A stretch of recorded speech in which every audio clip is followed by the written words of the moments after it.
جناب اسپیکر، مجھے دکھ ہو رہا ہے بہت کہ میں نے کل اسمبلی میں جو کچھ ہوا تھا، ہم نے اس کو ایک طریقے سے تمام اسمبلی نے کنڈیم کیا تھا کہ زابد علی ریکی صاحب کی وائس تھوڑی سی اونچی تھی، اور اس میں ہم نے کہا تھا کہ خاتون سے بات جو ہے وہ ایک احترام کا ملوز خاطر رکھا جائے، اور ان کو بھی اس کا احساس تھا۔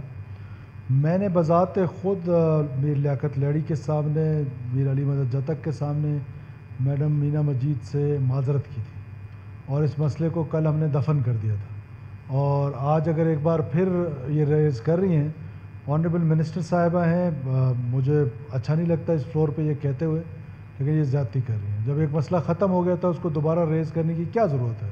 اور یہ مسئلہ ریزالو ہو گیا ہے، پھر بھی اگر میڈم کی تسلی نہیں ہوتی ہے تو میں فلور آف دا ہاؤس ایک بار پھر آپ سے معذرت خواہوں آن بیہاف آف ایوری ون کہ اگر آپ کی کوئی دل آزاری ہوئی ہے تو یہ مناسب طریقہ نہیں ہے۔ ہم آپس میں سارے کولیگز ہیں ایک دوسرے کے ساتھ، یہ ہمیشہ سے میں اس اسمبلی میں دس از مائی سیکنڈ ٹینیور، اور کچھ مجھ سے بھی سینئر دوست بیٹھے ہوئے ہیں، اسمبلی کے اندر بات چیت ہوتی ہے۔ میری نصر اللہ خان زیرے کے ساتھ اسی اسمبلی میں ہاتھا پائی تک بات پہنچی، لیکن 10 منٹ بعد جب ہم فلور سے باہر تھے تو we were like brothers and still we have a very good relationship. تو اسمبلی کے اندر ہیٹڈ ڈبیٹس بھی ہوتی ہیں، ہیٹڈ بات بھی ہوتی ہے۔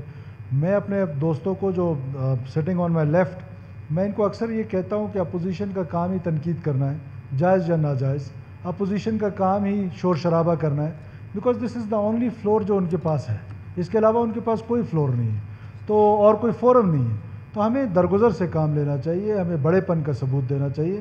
اور میرا اب بھی یقین ہے کہ مینا مجید صاحبہ جو ہیں وہ بہت سیزنڈ پولیٹیشین ہے، وہ بہت گراس روٹ سے آئی ہوئی پولیٹیشین ہے۔